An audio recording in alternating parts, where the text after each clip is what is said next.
Hello, it's Wednesday, May the 5th, and we begin a new section of Isaiah today in chapter 13. And from 13 through 20, he is more or less viewing the world as Isaiah knows it, that's all around him. And so we'll be picking up things that he has to say about Babylon and about Philistia and about Damascus, sometimes called Aram, and Ephraim, and to the south, Egypt, and so on. Who is in charge of the world? Who's governing the world?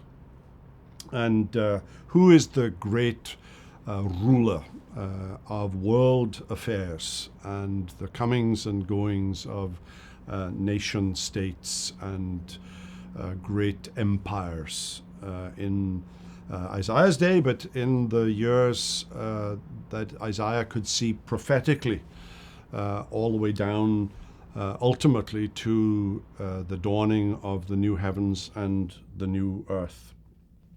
And first of all, he begins in chapter 13 with Babylon. And Babylon is hardly in existence when Isaiah is alive. It's a speck on the map. The great player in Isaiah's time is the mighty kingdom of Assyria. And Assyria will conquer the northern territory of Ephraim and Samaria, the capital, Israel, as we sometimes refer to it, and it'll threaten Judah, and Jerusalem will come within an inch of its life. And had it not been for an intervention of the angel of God that destroyed the Assyrian army, Jerusalem most certainly would have eventually fallen. And so, as you read this chapter, and it's difficult. These chapters are a little more difficult to read because they're about kingdoms that we know very little about, perhaps. Actually, we know a great deal about them if we do the research.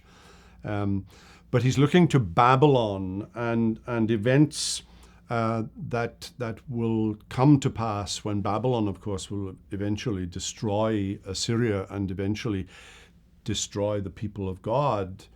And take them, destroy Jerusalem and the temple and everything else, and take them into captivity. And the great narrative that is 150 years into Isaiah's future.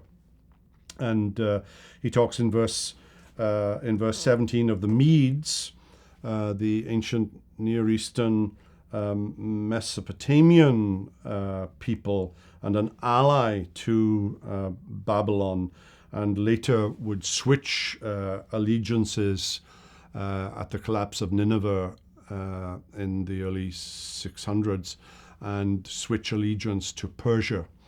The point that Isaiah wants you to see as he does this sort of international politics section is that God is the one who's in control. God is the one who's determining history, and he has made a promise to his people, a promise that cannot be broken. Even in the destruction of Jerusalem and the captivity of Babylon in the future, God still had his people, and there would be another exodus from Babylon back to Jerusalem, and history will be written precisely in the manner that he has determined.